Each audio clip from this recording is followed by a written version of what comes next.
Welcome to the Cloak and Dagger podcast. On this podcast, we'll be talking about freeform show Cloak and Dagger. Here are your hosts, Kat and Butch.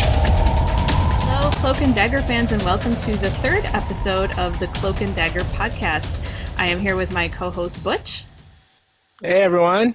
And I am Kat, and we are so excited today because we got to watch the first two episodes of Cloak and Dagger that aired last night on Freeform. So we've been waiting for this. We've been waiting a little bit for this. Butch, you've been waiting like your whole life for this. What are your overall thoughts on what we've seen so far? Are you happy with the casting, the show? Oh, man. I don't even know where to start. Like, I'm just... While watching and in the past few hours, I've just been like so overwhelmed with everything, man. Like just not just the show, but just around the show, like just hearing new people, like the reactions to the show, and of course the actual episodes, the two episodes that we got to see, and just seeing, like, if you're a fan of comic books, of Marvel Comics, you'll appreciate how weird it is. Like how it's insane that there's a Cloak and Dagger TV show in the first place. Yeah, and you like your heroes on TV being portrayed by actual people. Yes, and there are lots of more popular characters that haven't been able to be translated into cinema yet. So just having the show is really cool, and I was like really kind of like I don't know, paranoid, I guess. Yeah. That the show would suck, obviously, because when you're really into something, like thoughts get into your head, and you're like, oh man, right? What if the reviews are wrong, and it's I don't know much about freeform, and what if it's like some really lame teeny bopper show that I personally don't even want to watch. And I was afraid for you, especially because I was like thinking, I'm going to watch the show no matter what. Yeah. And if the show is terrible, I mean, like, I was just thinking of you, and oh man, this poor woman, she has to watch like so many episodes. The general like freeform fan who is like, okay, let me check out this new show because it looks pretty cool. I mean, I still would have watched it anyway because I love Marvel.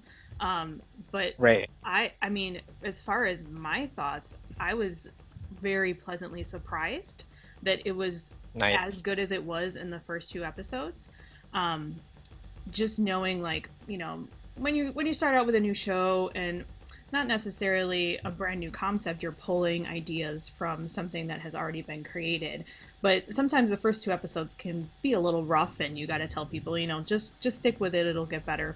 But I didn't have that feeling at all from this. Right. I enjoyed both of these first two episodes tremendously. I thought they did a fantastic job introducing the characters, especially to people who don't necessarily know who they are or have any background on them.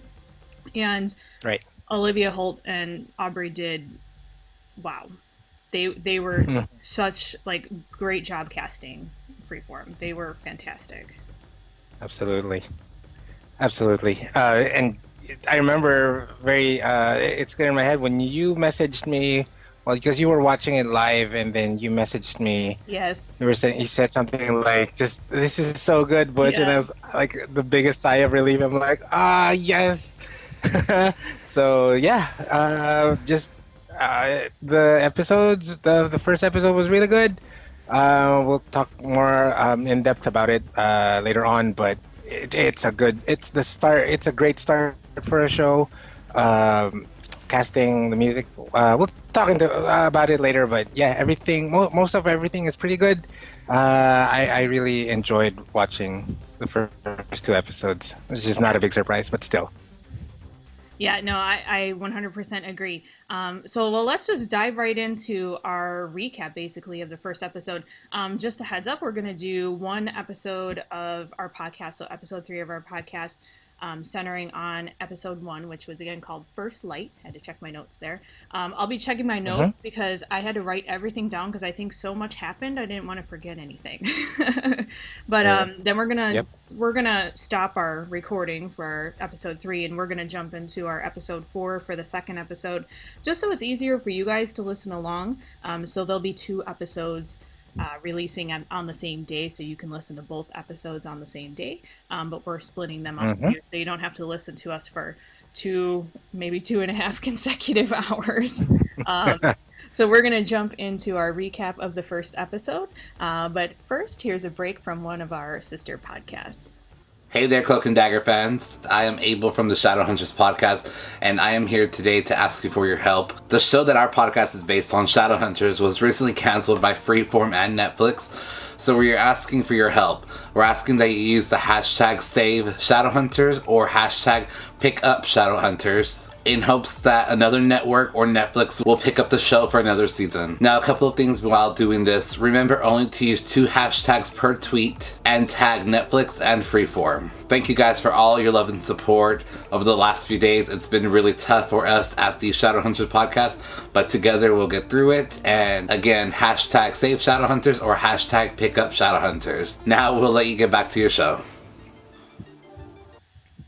Okay, guys, thank you. Welcome back. We are going to jump right into our recap of episode 1, First Light.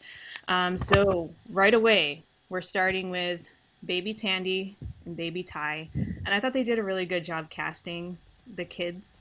I always get nervous when we cast kids and then, you're kind of like stretching for, I guess they look like that person. But I guess since it's like the first episode and the first look at everybody, I didn't have like a preconceived notion of what this person would look like as a child in my head. But the actors that they cast for the kids were really great. But we see Tandy is living her life of privilege. She's in her ballet class. She's talking to her father on her cell phone, and I thought that was really cute too, that they had the old school cell phone and the little girl trying to use the cell phone. And I remember my first flip phone was like, back in the day. But we find out that Tandy's dad is Nathan Bowen, so they did him. And Tandy's done with ballet practice, and all the other girls are getting picked up, and she's waiting, and mom is not coming to pick her up, so she calls dad.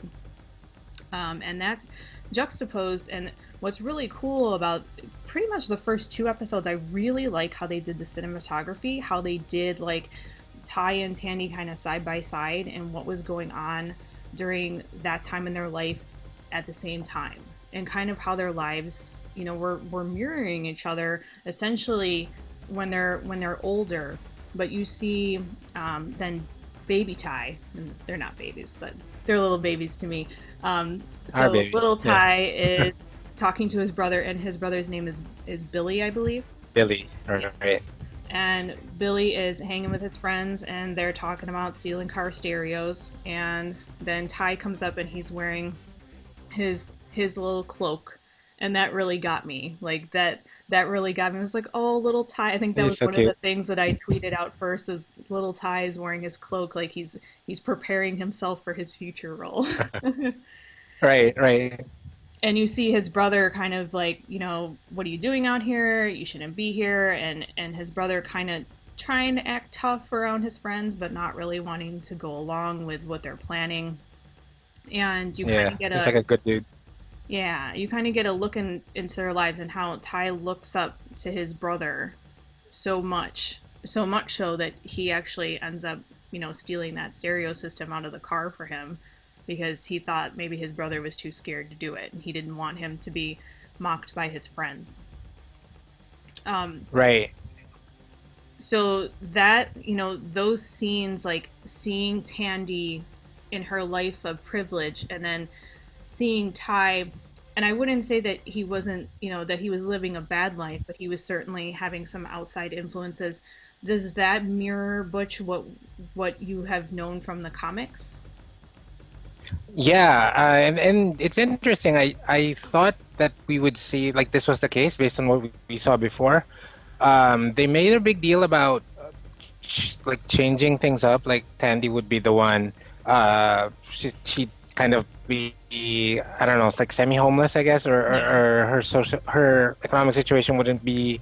She'd be the one who would have a worse off socioeconomic situation, and Ty would be the one who, like, a rich kid in a private school maybe. Mm-hmm. But if you look at so that's the complete reversal of the comic books. But the way they structured the story, because of the 8 years flashback, we actually get both situations. Because here, during this time in the lives of the kids, yeah, like exactly what you said, this mirrors the comics. Tandy, I guess her family is more well off because her dad's around, and Ty, I don't know. They never say that that their family is like a little or a little less fortunate, but you can tell that they're not. They got better as Ty got older. Their lives improved. So that's pretty cool. And it's interesting because I was trying to figure out why they were trying to get the stereo system. I think those three boys, Billy and his friends, I think I don't know, they customized the radio system or something like that. And from what I gather, the client, I don't know, like didn't pay them back or something like that. So that's why. Okay. So even there, yeah, you get they're not just bad guys. They're not just plain thieves.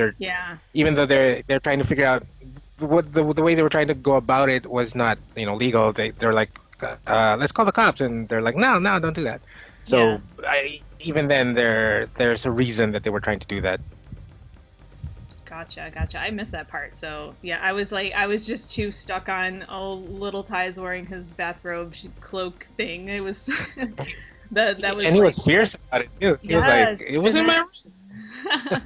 I loved that they put that imagery in there. That was fantastic that they included that. And Nathan Bowen is not somebody who was ever in the comic books, right? Like maybe her dad was mentioned in passing in the comic books, but he seems to be a much bigger role in the show.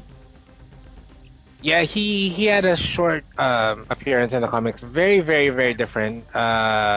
We'll see if he. I don't want to talk too much about it because they might do something with him later on. I don't know if he's gonna come back or anything. But yeah, very different character. He kind of reminds me of the dad from Heroes, if you remember him. The actor, kind of maybe a little uptight nerd type of dude.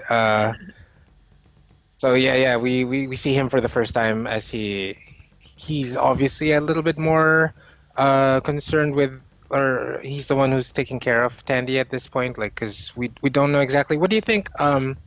Tandy's mom, Melissa, they said she's taking pills for was it like back pains or something like that? Yeah, something like that. So they did allude to that in the first episode that she's.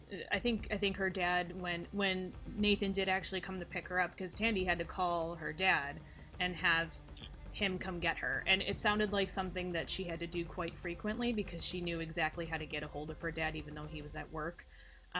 So he was kind of like, oh yeah, maybe mom's back just hurts, and not that she forgot about you or anything, and he was kind of just trying to smooth that over. But you did get that first glimpse of maybe this is a good life that she's living, but maybe it's not quite perfect. Right. Yeah. And seeing her like doing her little twirl in the rain is just the cutest thing. So Tandy gets picked up by Dad, and they're driving. It's storming. He gets a call, and it's from Roxanne, who we know he is an employee of, and they want to shut down the oil rig. And he's freaking out on the phone that you can't shut that down. It's a terrible idea. Bad things are going to happen. And you see he's very distracted driving while he's yelling on his cell phone at, the impending doom that could be happening if they shut down the oil rig.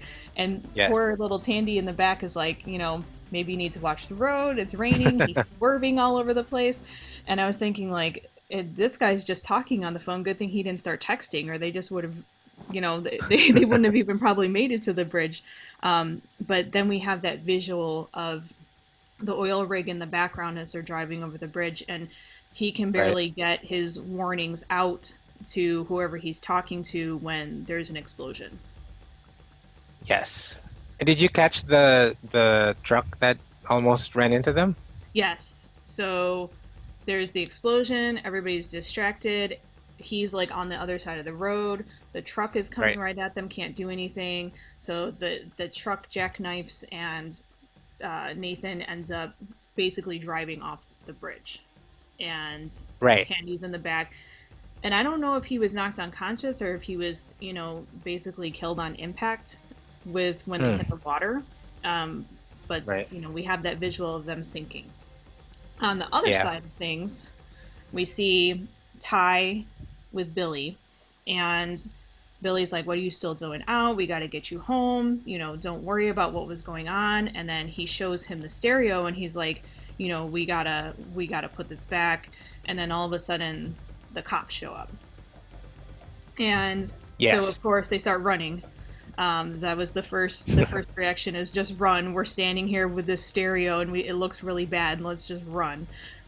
So they're running towards the lake, and then they kind of get stuck at the lake, and they have nowhere else to go. So Billy is standing there, and we see the two cops. They've got their guns on him, and when the explosion happened, to me, and maybe you had a different take on it, well, we know it was Detective Connors now who actually ended up shooting Billy.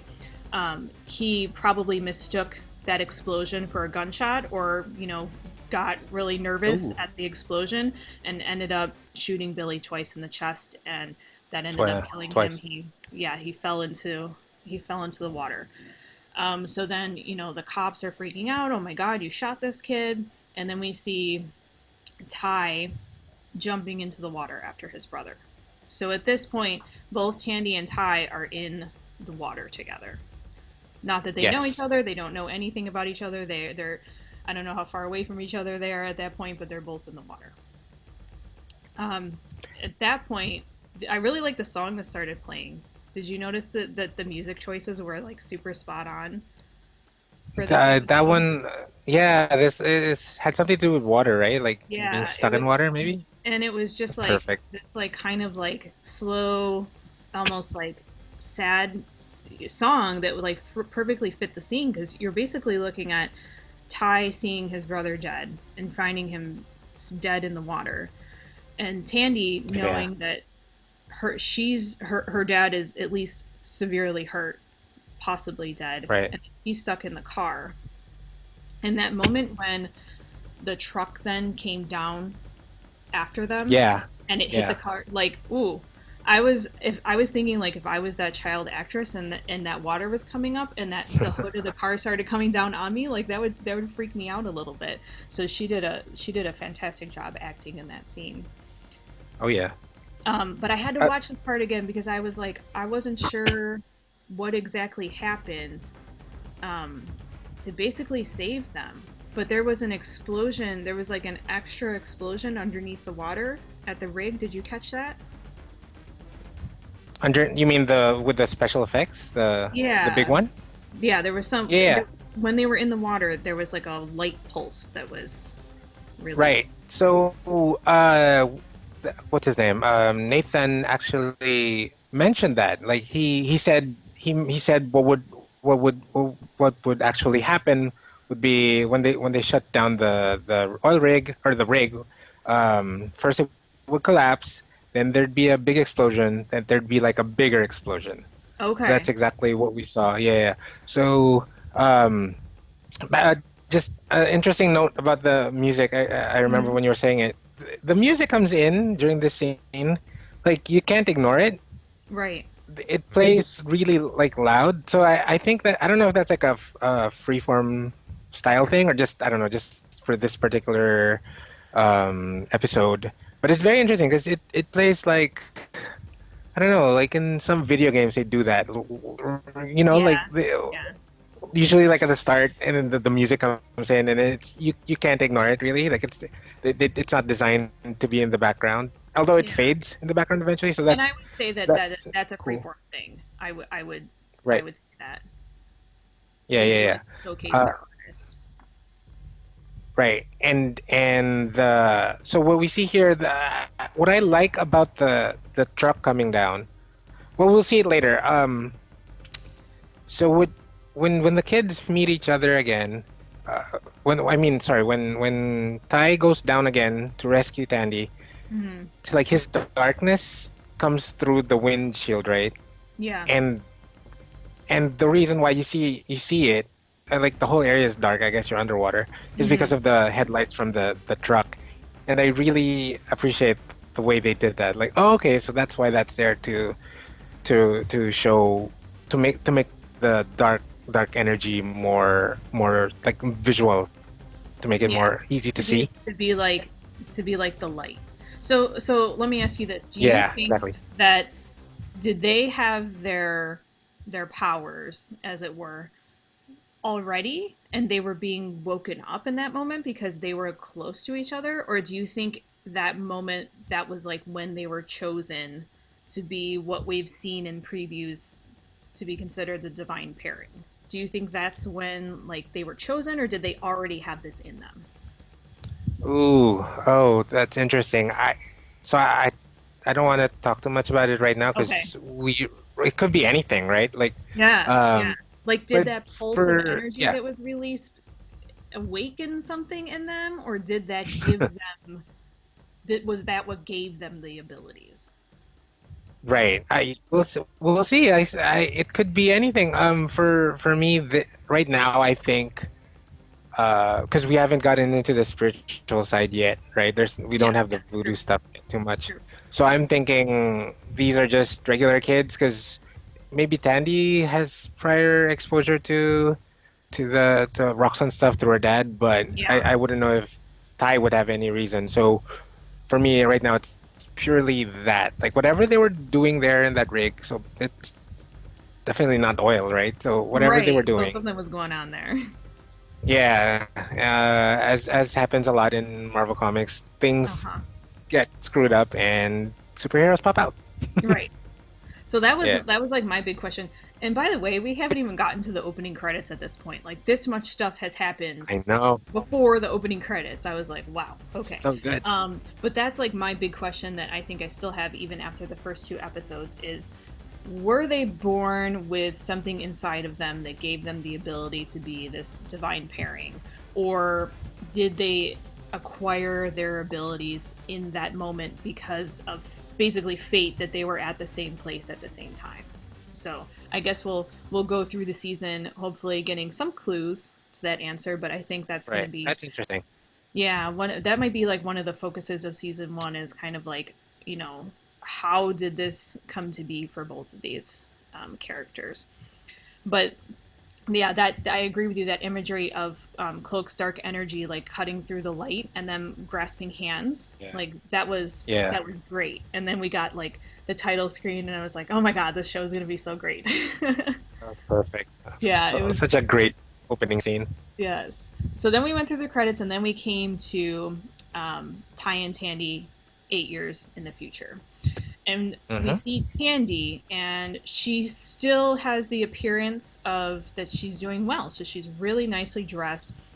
I thought it was super interesting that the first thing that they showed her as is having wet hair. So like she had that slick wet hair look, and she looked beautiful, looked great.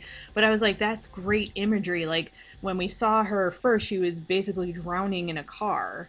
And now we see her again in adulthood, and she's got this wet hair, and it's like, you know, is she still metaphorically drowning? But I didn't notice that. Yeah, I know. Like that's the kind of deep insights you guys are gonna get by listening to the Cloak and Dagger podcast. Wet hair means something. It does. She's still drowning in her life. I you get this impression that like she's still doing really well. She looks great. She's in this club. It looks like, it's pretty high end. She kind of catches the eye of this guy, and then they end up. Yep. What was, I think I wrote it down here. One of my favorite lines, or maybe I retweeted it. She was saying that she likes house parties, and the guy was like, "I have a house." Like, of course you do. Like, that was a great line to me.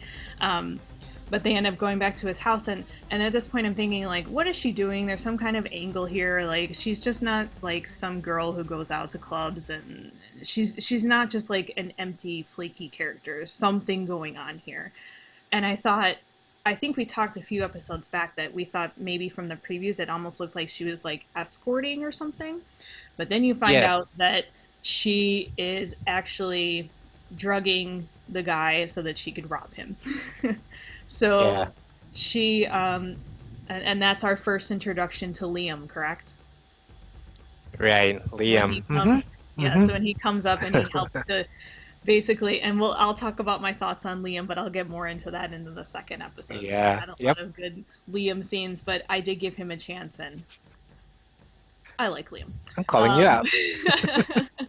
So she drugs the guy, they ransack his apartment, and I'm like, okay. But most interestingly, she goes to his medicine cabinet and basically takes all the pills. Yeah. That are in the medicine cabinet.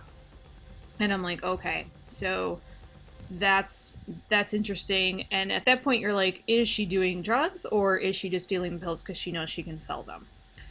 So that it's not 100% clear at that point. But then again, the juxtaposition, we go over to Ty, and they're showing him 8 years later. He's in a basketball game, so we know he's part of his high school basketball team, and we see both his parents in the audience, so that was really cool. Right.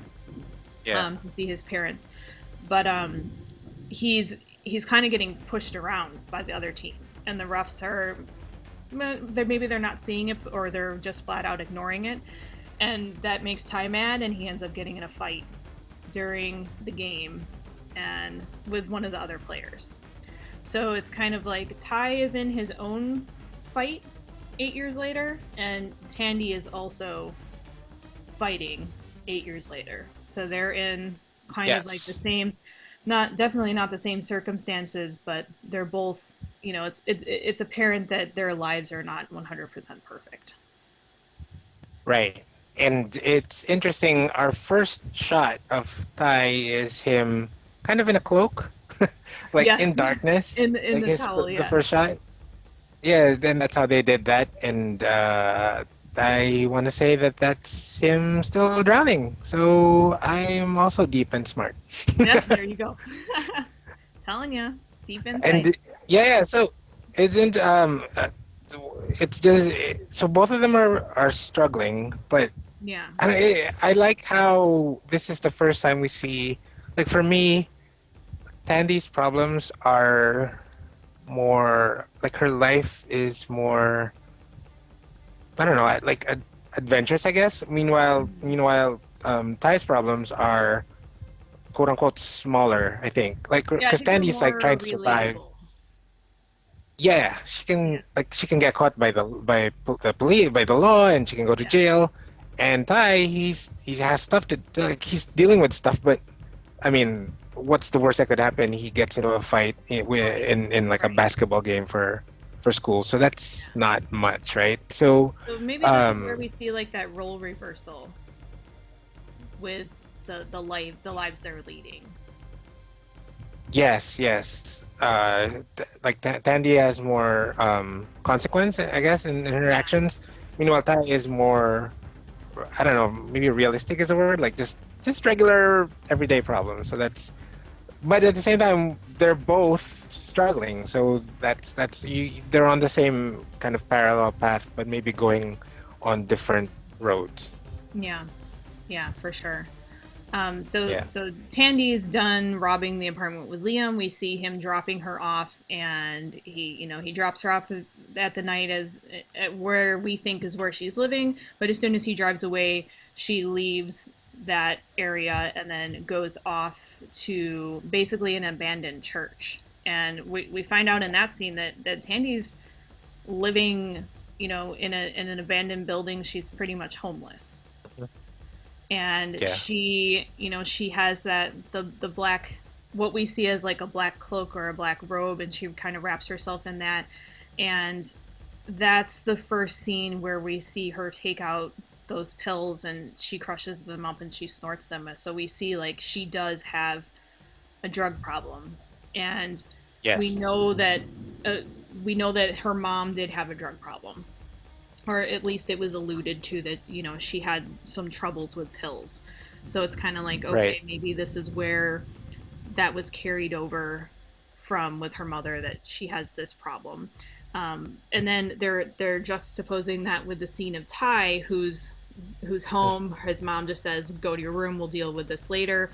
And he's going to his room, and they're both kind of putting on music to de-escalate from the issues of their day.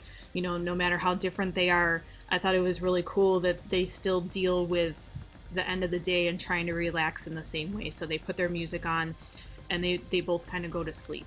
And it's almost like, they're doing the same things at the same time, but their circumstances are so much different. So what did you think of that duality that they have going on through the show so far? Well, again, the music is put into the forefront again, so that's kind of interesting. It's good music, so it's great. I loved Olivia's acting in the scene. Yes. Like that whole sequence. I mean, obviously, I don't know if she was the one actually doing the I guess it's stunt work when we show that, or they show that she's still agile from her ballet days. Like she climbs up something and she like walks like a small plank to get into the abandoned church, I think. And like her life is so hard, and the things she has to do, she has to take some drugs and put on the music and put the cloak. Like it's all like different layers of the security blanket, I think, just to get to sleep.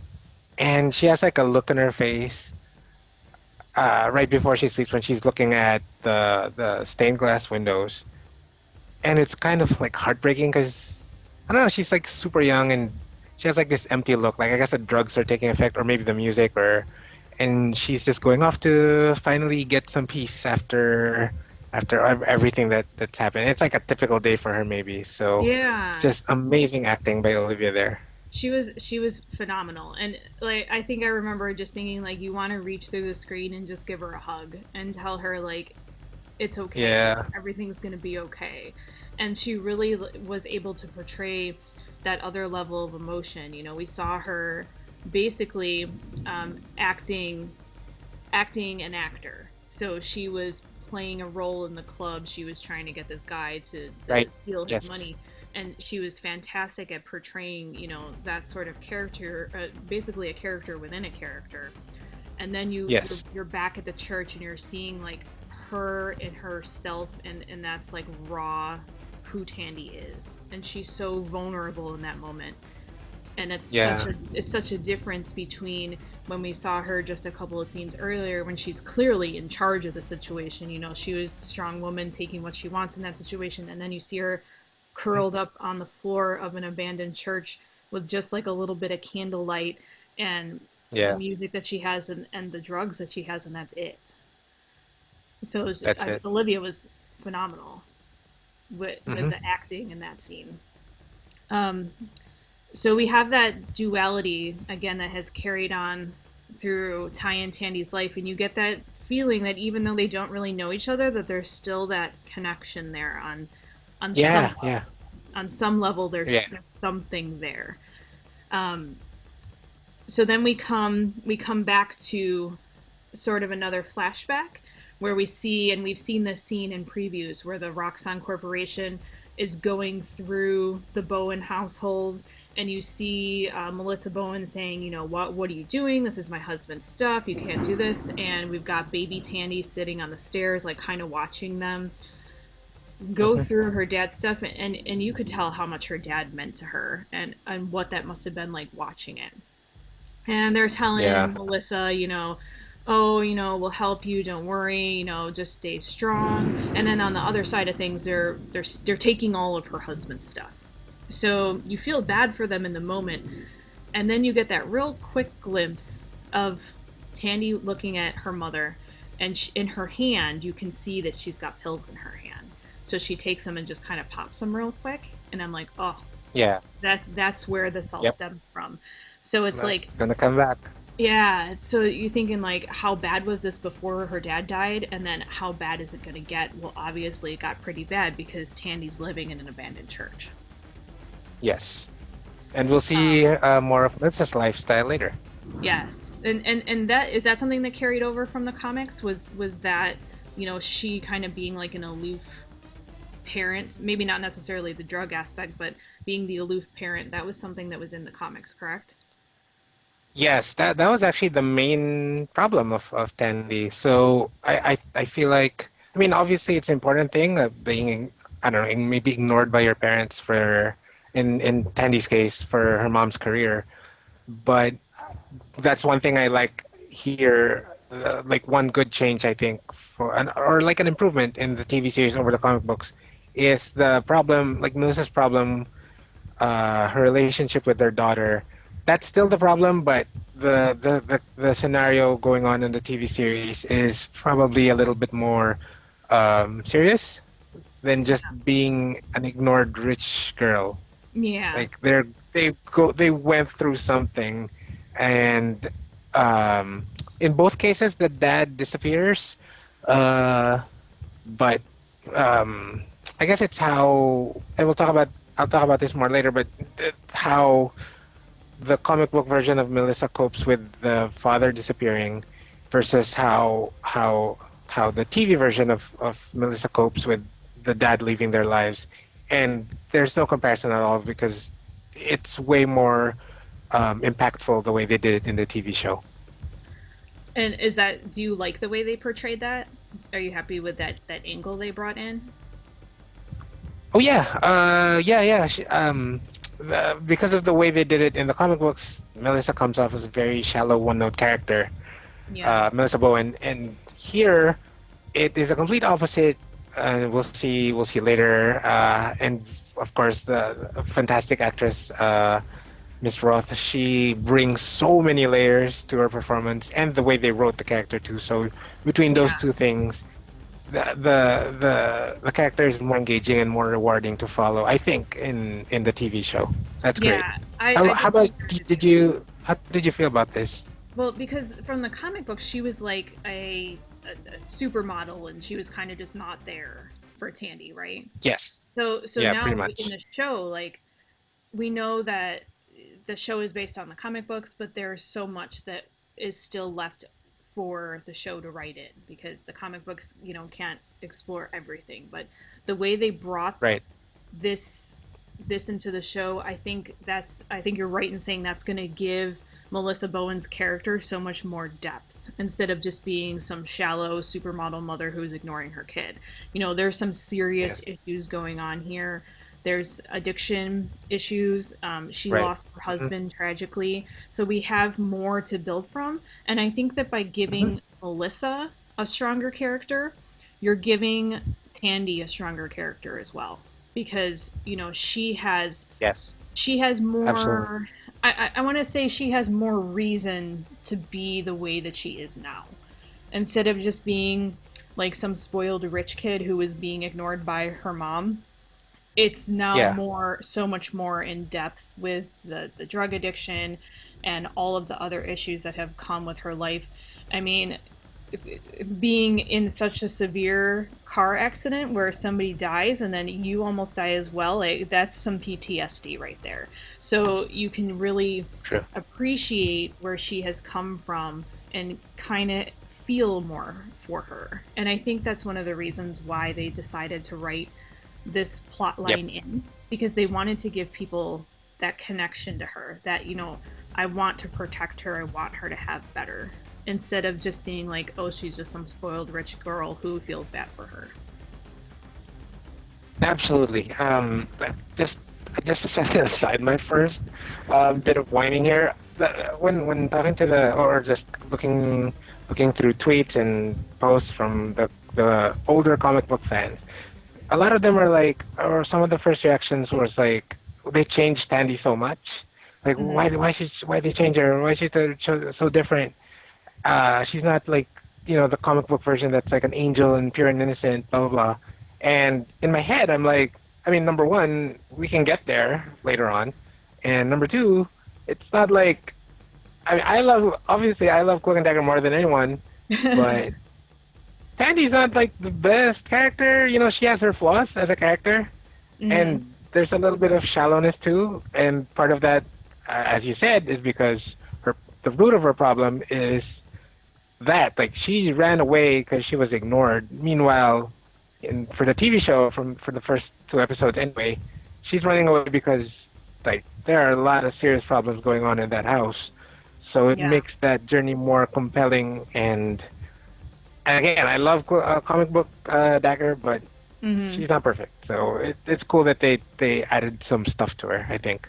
Yeah, for sure. Like, I really am happy with the depth that they gave her, because that was one of my concerns. Like, you know, when you read kind of their basic comic book bios with Melissa Bowen, and like you said, Andrea Roth did a superb job of acting her in both these first 2 episodes. She was super believable as a caring mother, but also as a caring mother who has some serious problems. She did a fantastic job acting, and I think kudos to the writers for really adding this into her character. And we've talked in previous podcasts about family and how Freeform really does like to bring the family aspect in. And I think you can appreciate that from both Ty and Tandy's perspective. You know, when we're looking at Ty's family, you know, he has that family unit even though he lost his brother.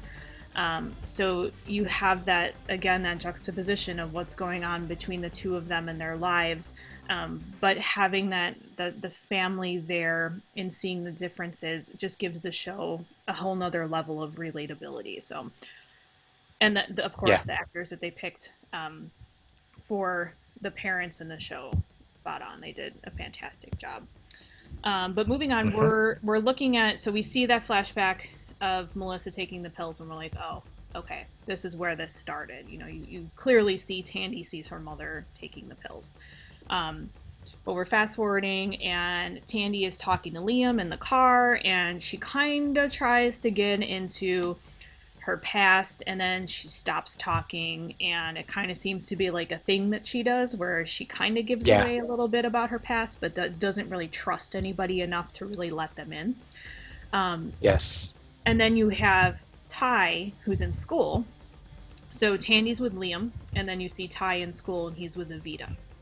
So they're kind of with, and we didn't really make a connection with Evita as them being like boyfriend girlfriend, but there's definitely some interest there, you know, more than just the basic friendship. So you kind of see them with, I'll just say like their significant others, because, you know, are Liam and Tandy really together? We're not sure there either. That it wasn't really said out loud. But they're both in the car, or they're in the car, and Ty's at school, and they happen to both be talking about this party that's happening later that night. And I was like, oh, look at another instance of them in their separate lives, but they're talking about the same thing. So Tandy and Liam say, you know, let's go to this party. This could be a great place for us to score some money. And Ty and Evita are going to the party because it's a high school party, and that's a high school thing to do. So she has that great scene where she kind of grabs his phone from him and puts the location of the party in his phone, and then puts a whole bunch of emojis in just because that's what you do. So you know, I like Evita's character. She's great. She's a good, you know, she's got like a good like ray of light quality about her, and I really like her interactions with Ty so far. So you see them together in this instance. Then we go to the party, and we have seen this scene in some of our previews, but it's basically, you know, this is when Ty and Tandy 8 years later connect again. I know. So, and you know, you see them, he's at the party, he's got his high school letterman's jacket on, you know, he looks like, you know, the school athlete, and then Tandy comes up and kind of, you know, she bumps into him accidentally, and spills beer on him. So then they kind of have that moment, and they don't know they know each other, but how about that chemistry between them, like, even just in that scene? What did you think about that? And I mean, that I've seen that scene like so many times, like obviously the past year, and it's still like just seeing them. It's like, oh, Cloak and Dagger. I mean, we finally have. I mean, obviously they were together when they were kids in the opening scene, but it's Cloak and Dagger. This is one of the times when I happily got disengaged from watching from the flow of the story, because it's like, oh, there they are. I mean, especially just seeing, especially Olivia, because she doesn't take much to turn her into Dagger. Like, you just look at her, okay, she could be Dagger. Right. Meanwhile, but at this point, Tyrone, he's still a skinny kid, so he's not the Cloak that comes into my mind when I think of Cloak. He's not like the big muscular. Yeah. And now, yeah, to be fair, they do show him a couple times without his shirt on, and he's obviously, been working out. Oh, man. They did that a lot. I wasn't sure. Freeform likes to do that too. Oh, really? Okay. So somebody mentioned on Twitter, like, oh, okay, we obviously a woman directed this episode because they showed Tandy going from not wearing a lot to like putting on all the stuff, and meanwhile, like Aubrey's always like half naked, and he's ripped, dude. He's thin, but he's ripped. Yeah. Anyway, back to the theme. Like you said, the chemistry, and that's the thing that everybody seemed to mention. Like, people would maybe like hint about maybe not being happy with whatever aspect of the show, but it was like universal. The two lead stars are really good, and their chemistry is insane. And we don't get to see too many scenes of the two of the actors perform together in the first two episodes. Yeah, but what little bit we get is like it just whets your appetite for hopefully by episode 3 we'll be seeing a lot of Olivia and Aubrey acting opposite each other. I guess I didn't even really think about that. You're right. Like they didn't really have too many scenes actually together, but I didn't feel like, I don't know, like the show was put together well that I didn't really notice that. Like to me, they just right? Right, they just belong together. So like when you did get them in that scene when they were first meeting, like didn't you feel that between them? You were like, oh, there's like a connection there even before, the whole he noticed that she stole his wallet and he had to chase after her, and they ended up in that graveyard scene and they touched, and that's when you saw their powers and it kind of threw them off of each other. But even before that scene, when she was wiping the beer off of his jacket, there was like what's energy. The right word to describe it? There was like an energy, there was like a tenderness there that was like, these are two people who know each other.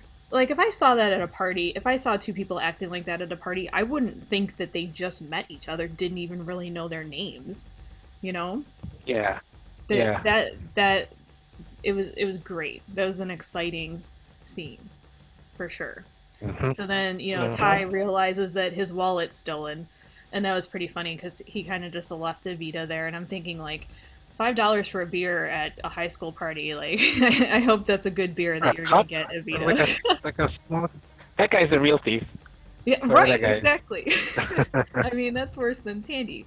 But then they chase each other and they end up in the graveyard, and then they touch hands, and that's when you really first see the light from Tandy and then the dark energy from Cloak. And it's so intense that it actually throws them back from each other. And they end up kind of on the ground in the cemetery, like, what the hell just happened? Right. So they have that moment together. And did I write this down correctly? That after they get up, that's when she says kind of the line that we've been waiting for, the "Are you that kid from the beach?" line. Yeah. And we're all like, yes, he is that kid from the beach. You're finally together. So that was awesome. That whole scene. Good acting again from both of them there. From both of them. And then it kind of like, it took a turn that I guess I didn't really necessarily expect. But then as we go through the episode and we get more into Tandy's character, it makes 100% sense. But she basically ran away. She was like, I don't want to know what just happened. That scared me. I don't want to have anything to do with it. Right, right. And when Ty grabs her, like they're running through the graveyard thing. Mm-hmm. When Ty grabs her, he says, "Stop running." Like that's his line. And Yes. when I just kind of ignored it the first time I heard it, but going through what happens in episode 2, when I rewatched the first episode, I'm like, oh, okay, so maybe like that's it. Like he's the one who's going. Oh, I mean, obviously he's going to be the one to That get was her good. to stop running, quote Yeah, unquote. that So good catch on that. He does tell her to stop yes. running, and that is like theme of Tandy's life. Stop running away Mm-hmm. from your problems and stop running away from what scares Everything. you. Yeah. Yeah. But, in that instance, she doesn't. And so she kind of hides, and he has this funny line where he's like, "Hey, crazy white girl, where did you go?" And that was funny. That made me laugh.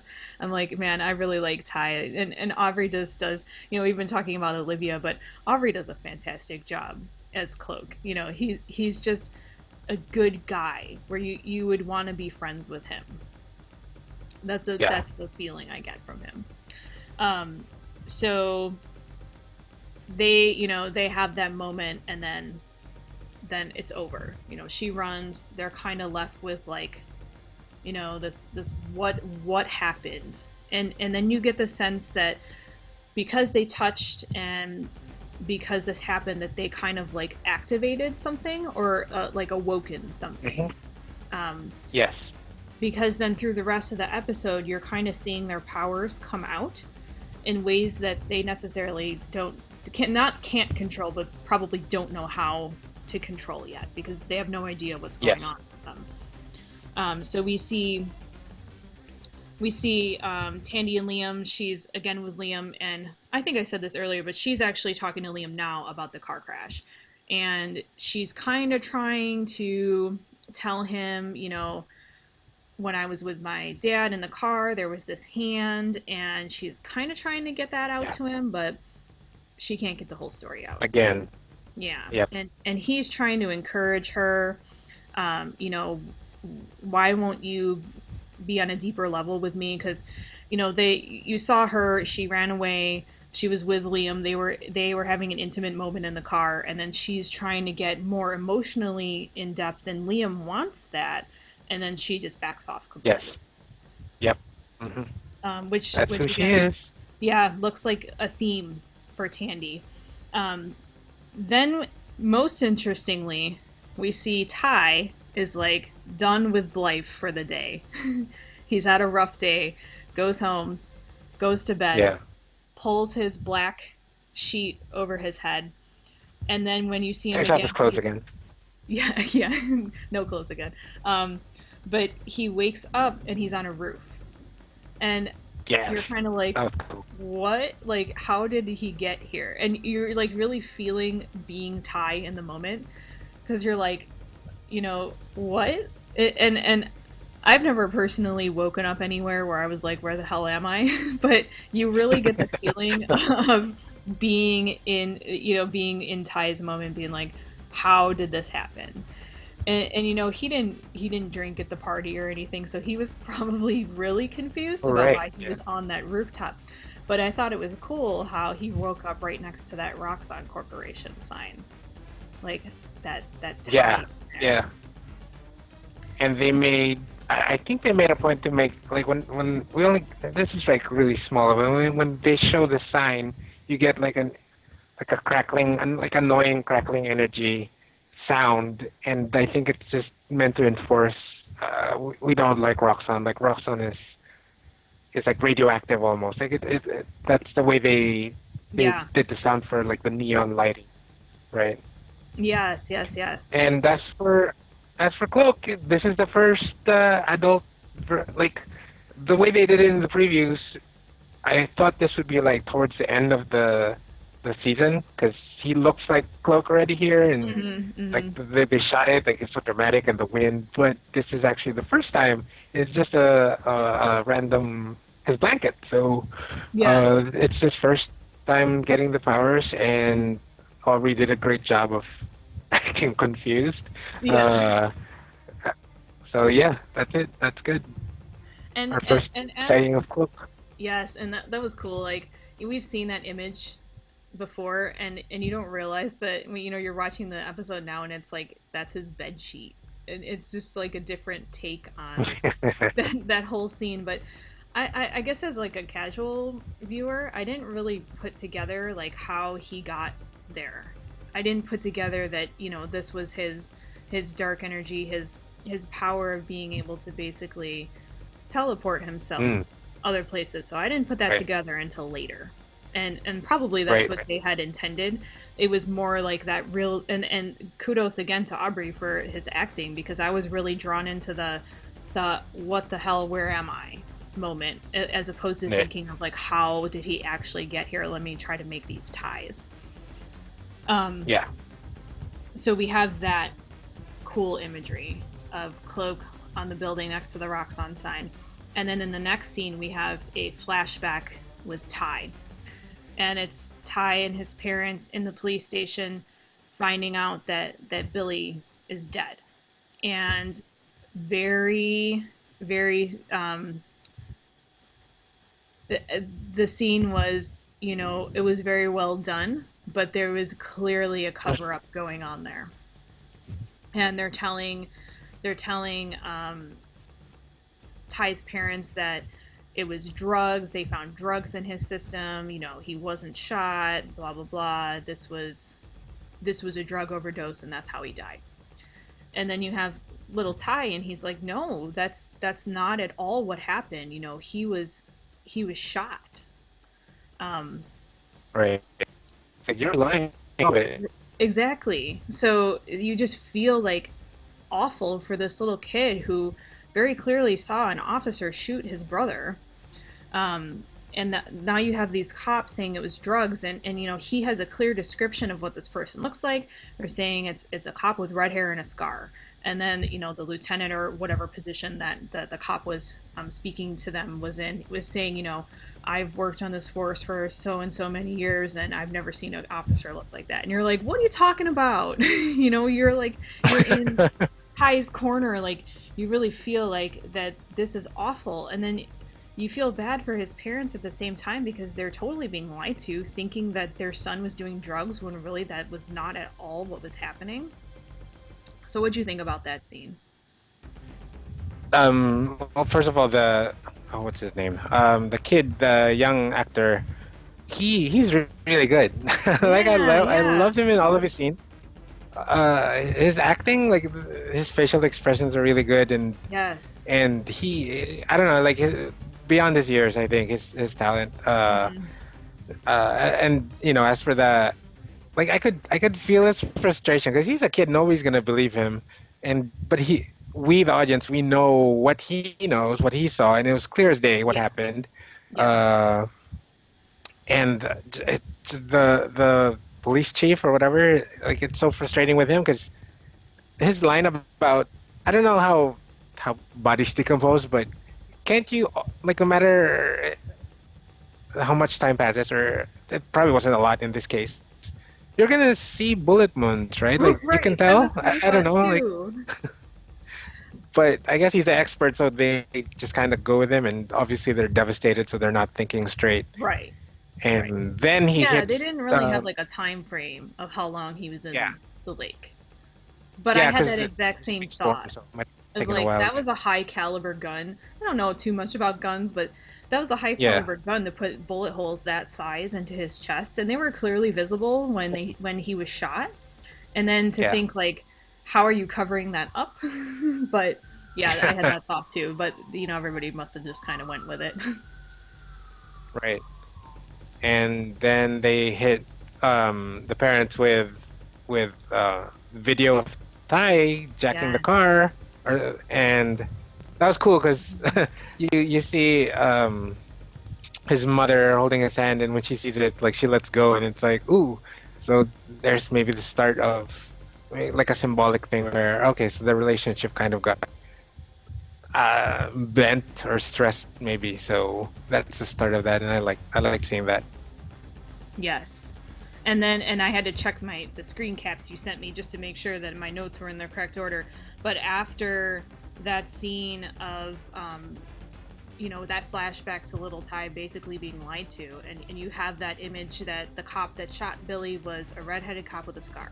So then you go back to the 8 years in the present, and you have naked Ty in his bedsheet, and he's he's trying to figure out where he is, and he walks out of the building, and right there across the street is a cop with red hair and a scar, and you're like, that's the cop that shot his brother. There he is. How did he teleport himself, or how did he randomly end up in that place at that time to see that? Right. So that's the first time, I guess, that what we're supposed to get out of this is that it's not random, and but it's weird because so I don't know. Do you think it can't be random? Like the New Orleans got to be like a big place. Right. So who or what force, like, what it brought him there? Like, maybe there is like you get the sense that maybe you're right. Like there's a greater force at work, like a divine force that said, you teleport of every place, of every building. You go here. There's a Roxanne sign, and when you go down, it's the guy who you're looking for. Right, and like there's a reason. There's some kind of guide, in a way. Yes. That there's something above both of them that's guiding them both to the same place. That it's showing Ty there is something to fight for. You were not wrong. You were wronged, and that needs to be corrected. And let me help you get there. So, like, what is that overarching control over Ty to lead him to that place at the right time? And when we were talking in our previous episodes that we saw Detective Connors in that group cast photo that we went over, and we were all like, we're definitely not gonna like him. Well, I definitely don't like him. and JD Evermore is a fantastic actor, but you get this sense that, like, this is the guy who, besides Roxanne, this is the guy who I need to not like because of what he did to Ty and what happened there. Right. I am still on Detective Connors Island. But I can see so far there's nothing or very little in the 2 episodes that says otherwise. So maybe I'm still kind of hoping. There's still so much more to see. He's a good actor. Like, it's a waste if he's just a one-note villain, I think. But so far he is. He's a bad guy. He is. Through and through. He's for sure. And it's not even so much of like he's a bad guy. It's like he's more a coward than anything. And I think that is worse than being like a straight out bad guy. Ooh. Because it's kind of like, and I can't remember if we learned. I think we don't learn till the next episode, but we learn, kind of what happened to lead to the point where they ended up lying about Billy being shot, and you're like, that's really like the coward's way out of things. And I don't, there's a level of respect that you have for villains, and having that cowardly,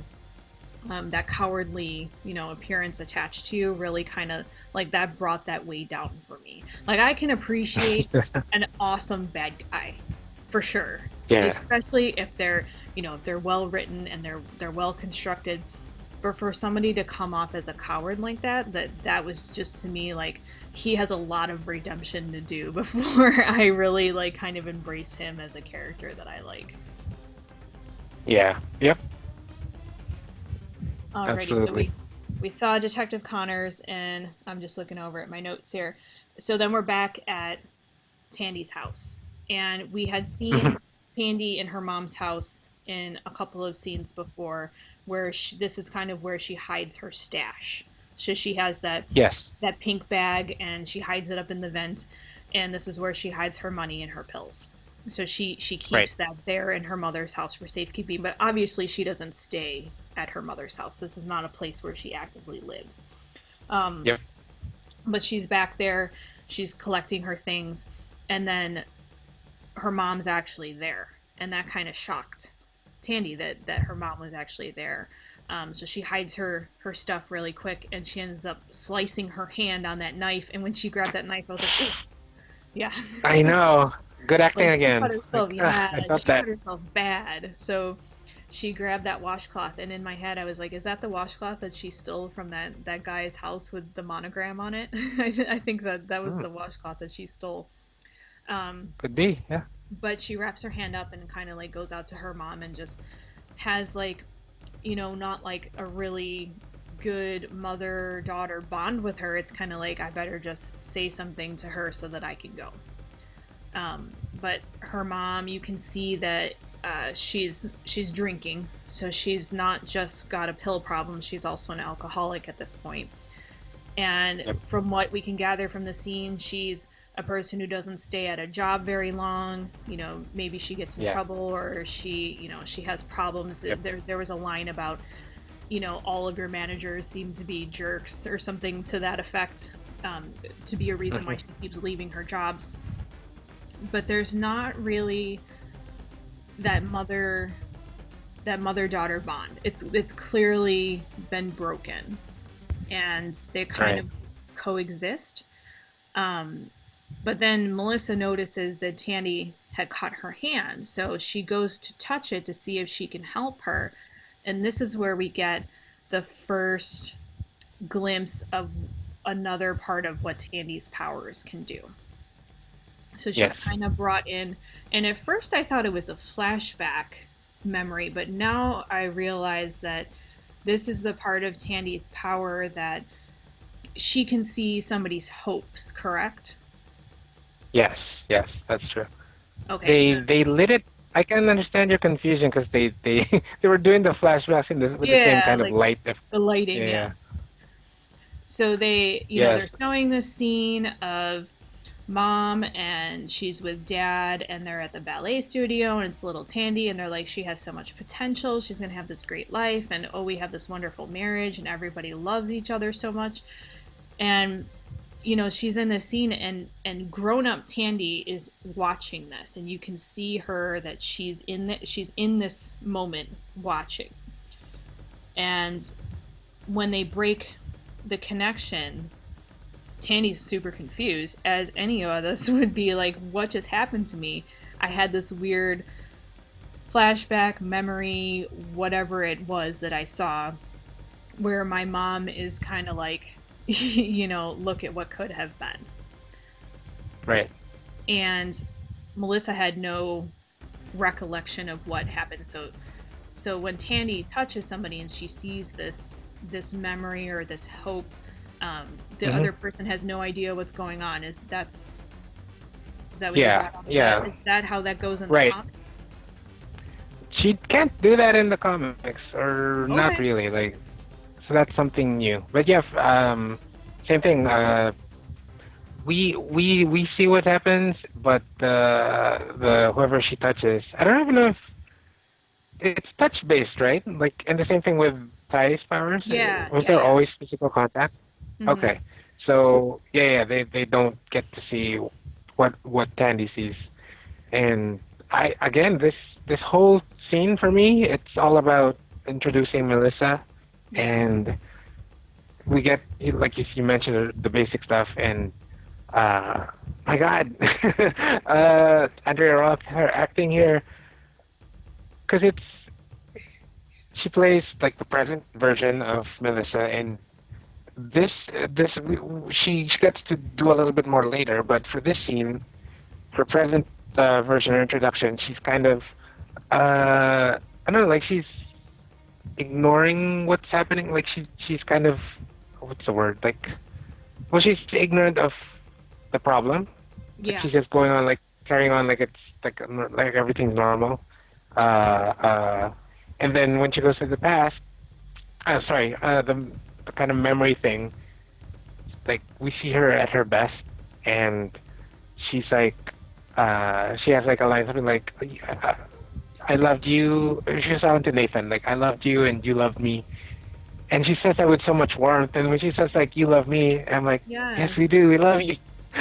We all love you, because she has like this great warmth and her smile, and and the present version isn't what's interesting is the present version isn't an opposite. She's not like a wreck when we first see her. She's not mean or cruel. She's not the opposite of that, but she's so different because of the circumstance. Like, we see she's kind of trying to hold it together, and there's just a difference there, and we see how good Andrea is as an actress here, I think. Yeah, for sure. And it's such an interesting scene. As you point out, she has that warmth in this, I'll just call it a hope scene. Yeah. She has this warmth with little Tandy where she's teaching her how to tie her shoe, and you get like that mother-daughter bond, and you see her loving with her husband, and it's like this is her hope. This is what she wishes life could have been. So it's like, you know, this isn't necessarily what even happened when Tandy was little, because we already saw that Melissa wasn't there even to pick her up. She wasn't there, yeah. From ballet. So it's like she had this hope for her life, and it was never really fulfilled, and you wonder like how much more of that is going to come out in Melissa's character, because so much was taken from her. She probably feels like there's no retrieving that, but she still keeps that in there. And I think that hope shows in those little moments, like when she was genuinely concerned that Tandy cut herself.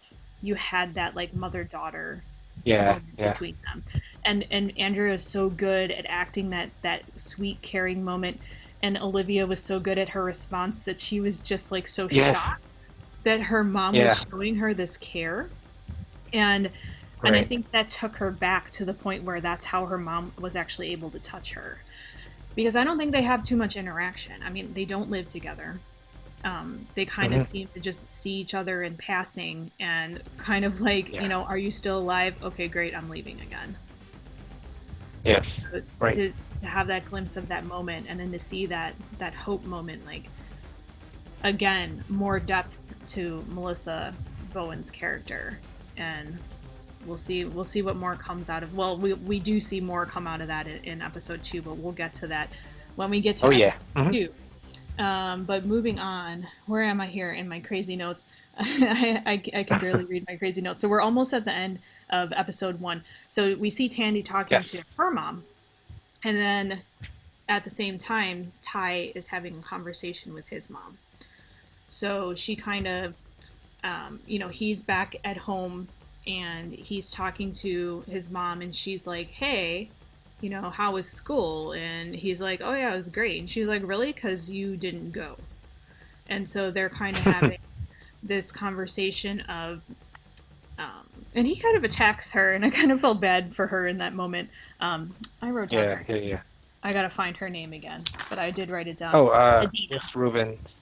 Adina, yeah, Gloria Rubin, but Adina is Ty's mom's name, and I felt bad for Adina in that instance, because like, think of it from a mother perspective. You know, your kid went to a party the night before. He comes home really late and sneaks in.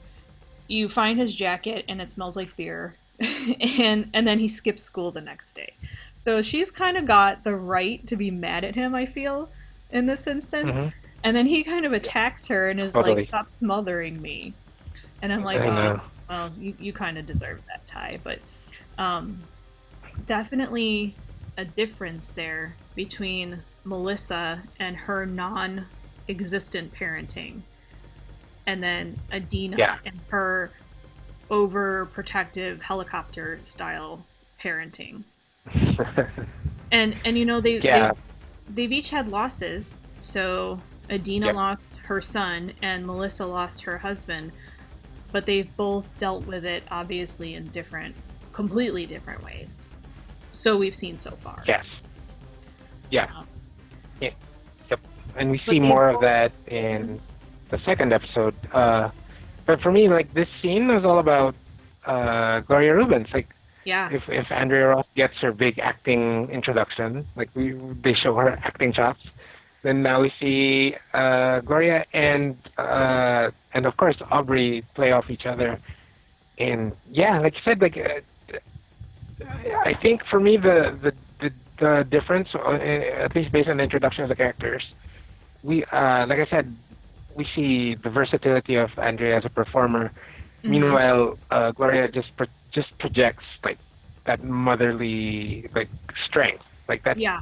Even in this scene where she, she's dealing with Ty, and she's always like, I don't know, she's always strong, and eventually she kind of fixes that little relationship problem they have. Like, it's just a little hiccup, and by the end they're like cool again.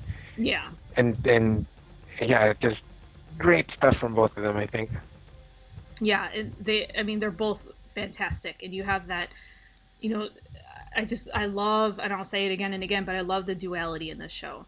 How, somebody has all of something and then the other person only has a little bit. And how they kind of, they share these circumstances in their life, but they don't at the same time. So just that feeling of Ty and Tandy not really knowing each other, but still having that strong connection where you feel, as an audience member watching the show, you know that there's something there between them. And they did such a good job of writing in this episode, and just the structure of everything, how they really put everything together. And that must have been difficult to kind of piece the scenes together in the way they did. And then to pull that together with the fantastic acting from all of the cast. And then, of course, with the music that draws that all in. And I'll say it and say it again, that Freeform really does a really good job with music in all of their shows. And I think it's very intentional when they have really strong music scenes. They work really hard to pick the right songs and the right artists for that moment. And it all pulls together to be to really like draw you in and have you feel in that moment. But this is basically the end of the episode now. We see, Ty kind of has that moment where his mother, she is explaining why she wants to keep him so safe and her fears there. But then we go to Tandy, and she's wearing the white dress that she stole out of the closet at the house that she had robbed. And she's going to the ballet. And of course, being Tandy, she doesn't just sit down in a seat and watch the ballet like anybody else would. She goes behind the stage and climbs up in the rafters and is watching the ballet being performed basically from right above the dancers. And that was a really cool scene to watch. Like, she's looking down at what could have been her life. And just having that, you wonder what she was thinking in that moment. Having that overarching perspective of this could have been me dancing in this amazing ballet. But then we see Ty in his scene. He's going to bed, and then poor Ty can't just go to bed and wake up. Yeah, I know. I think I did write that down or tweet that out, that he ended up in a trunk now when he wakes up. But yes, he did have his clothes on, so he's in a trunk. And you're looking at like, how did this happen to this poor guy? He's stuck in this trunk. And then Tandy is leaving the ballet, and she gets caught and cornered by the guy and a group of friends of his who she drugged and then robbed. So they're both, at the end of the episode, they're both in really bad situations. And you kind of wonder how they I just want to just quickly add in I forgot the technically the cinematography in that scene where Tandy's like looking down on the ballet. That was so good, wasn't it? Yeah. They're like close-ups of her and the music and the lighting, and like you see the trees first, the stage, and then it's just so. And that's I don't know if that's on the cinematographer or on the director, but so good. Anyway. But you see, like, she looks so sweet and innocent and beautiful in that scene, and you're like, you just know that there's so much more pain behind that character. And again, she's sitting on the rafters looking down at that dancer, and you just want to like sit next to her and hug her and tell her that it's going to be okay. But at the same time, you're like waiting for Ty to do it to kind of get them to get together and have that kind of a bond. But that was episode 1, and that was a lot to take in. Again, it was so well put together, so well written, so well acted. I I was very glad that we had a second episode to watch right after it, because I definitely wanted to see what was going to happen right away. Is that the feeling that you were left with? Oh, for sure. And this was the one that was directed by Gina Prince. What's her name? Vice? Yeah. Yes. What? Wait, yeah. I wrote it down. I'm gonna find it. You go ahead with your thought. Yeah, so you can tell, like, and the series showrunners have made a point of saying they were so lucky to get her involved, and lucky to get her to direct one of the episodes, because she's a producer for the entire series. And then you can like, I don't know, you can tell the way it's shot, and a lot of people were complimenting the way it's shot, because she's a film director, and maybe she brings a slightly different mentality or perspective when she directs something. So there's that cinematic kind of style that we see in this episode, and it just makes the whole thing, in addition to everything you said, the acting, the music, just an incredible first episode. And you can see why Freeform would pick it up, or anyone would pick it up, if that's the pilot that they shoot, right? Like, you're expecting, I don't know, like maybe a teeny bopper or superhero TV show, and you get this, and it's so real and raw, and as everyone says, the perfect casting. And I know you were worried. About this show being on Freeform and having that teeny bopper. Yeah. And I'm so glad that I don't know anything about that Freeform really, they can produce a really good show. And it's Gina Prince Bythewood. Bythewood, there you go. Yes. Right. But yeah, fantastic episode. Any closing thoughts on episode 1? No, that's it. It did not suck, and that would have been enough. And it's so good. Just, if you have, well, why would you be listening to this if you haven't yet? But everyone has seen it. They pretty much universal praise. Like, I don't see why anyone would, like, maybe it's not the show isn't your thing, but I don't see how you could get that from this episode, because the first episode, everything was good, everything flowed well. Like you said, the structure was spot on, and like, they had a lot of time. This was their best foot forward, and they did it. That they were able to do it. So they had enough time and, I guess, budget to really flex, and thankfully we see it all on the screen. And you have a Marvel name behind it. You got a little bit of pressure to get it right. Yeah. And I think that they definitely did that. I when I was live tweeting, I definitely had a lot of interaction, and thank you guys all. I did have some specific interaction that we'll read out loud on the next episode that we're going to record in just a second. And again, the second episode will be out at the same time as this, so when you guys are finished listening to us here, you can start right into our fourth episode, where we talk about the second episode of the actual show. But there was a lot of fan interaction and a lot of actor interaction for the show on Twitter. So that's always good to see when there's a good social media following for a show, and well deserved, because again, they did so well. But we'll close this off here. So thank you everybody so much for joining us for our third episode, where we went over the first episode of Cloak and Dagger, entitled First Light. Again, please join us for our next episode, where we talk about the second episode, titled Suicide Sprints, and that will be released at the same time as this, so you can jump right in with us into talking about the second episode. So be sure to follow us all on social media. Our Twitter handles are in the show notes, and feel free to join our conversation, give a shout out. We'll be always willing to read your comments on the show, and incorporate any discussions that you guys have on the show. And again, in our next show, we do have some specific discussions to include from Twitter, so stay tuned for that. But again, thank you for joining us.